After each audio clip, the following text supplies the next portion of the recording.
This is the last type of question, which is on percentage efficiency. And once again, I only give one example here because this is getting really long, but there are so many other types of questions that can be asked relating to this. So percentage efficiency is when you have to go back and think about the charge supplied over the charge received. Percentage, and this is not the only way to find percentage efficiency.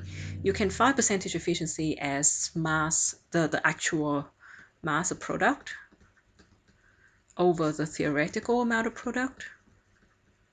This is something that we times 100. So that's generally, this is how you find percentage efficiency. So the product in this case, this is an electroplating process. So you can find, you already given the actual mass of product. So you can find the theoretical mass of product and then use this formula to find percentage efficiency. There is, however, a shortcut, and it applies to electroplating, or I think redox, well, electrolysis in general. And that is, you can have percentage efficiency being the charge. It probably works out to be a similar amount of steps. The charge received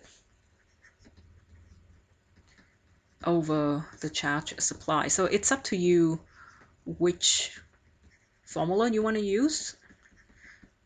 If you remember from one of my previous videos, the charge received is calculated using number of mole of electrons times F, and the charge supplied is calculated as current times time. So two different ways to calculate charge. They do have different meanings in the context of electrolysis.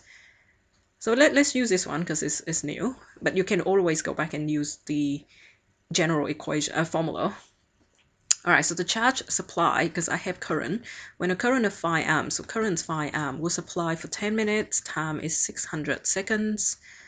For the plating of silver, 3.1 grams of silver was plated.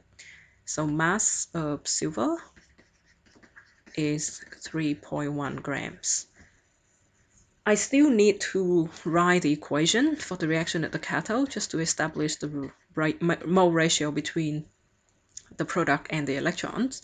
Silver nitrate is the electrolyte, so that is using Ag plus, going to Ag and then plus electrons. Okay, so charge supply, let's just write Q. Q supply, it's going to be IT, and that is 5 times 600, so 3000 coulombs. And in order to find charge received, I need to find the number of mole of electrons. So I'm going to start by finding the number of mole of silver, which is the mass of silver divided by the molar mass. So 3.1, 107.9, I think, is the molar mass of silver. Yep.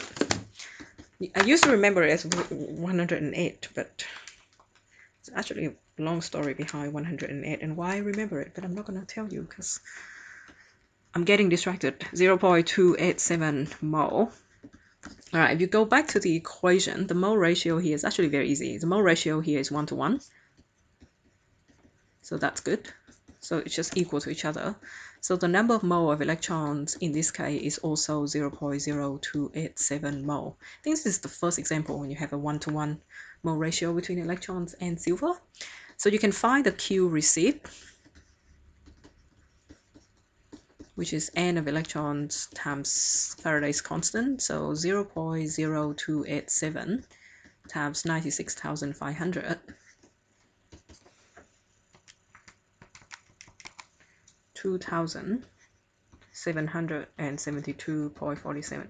It's always a good sign when the Q received is smaller than the Q supplied. If it's not, you've done something wrong. So percentage efficiency, otherwise you're going to have more than 100%. Which somebody didn't think was a problem. I think last year there was a question. I was like, what is wrong with this? And it has like 120% efficiency because somebody was making a mistake and the person didn't even pick that up. How could you possibly have a percentage efficiency more than 100? It's beyond me. Times 100. Sig fig? 2 sig figs. So 92%. So that's one way, but potentially this could get even more interesting if, sorry, I just hit the lamp.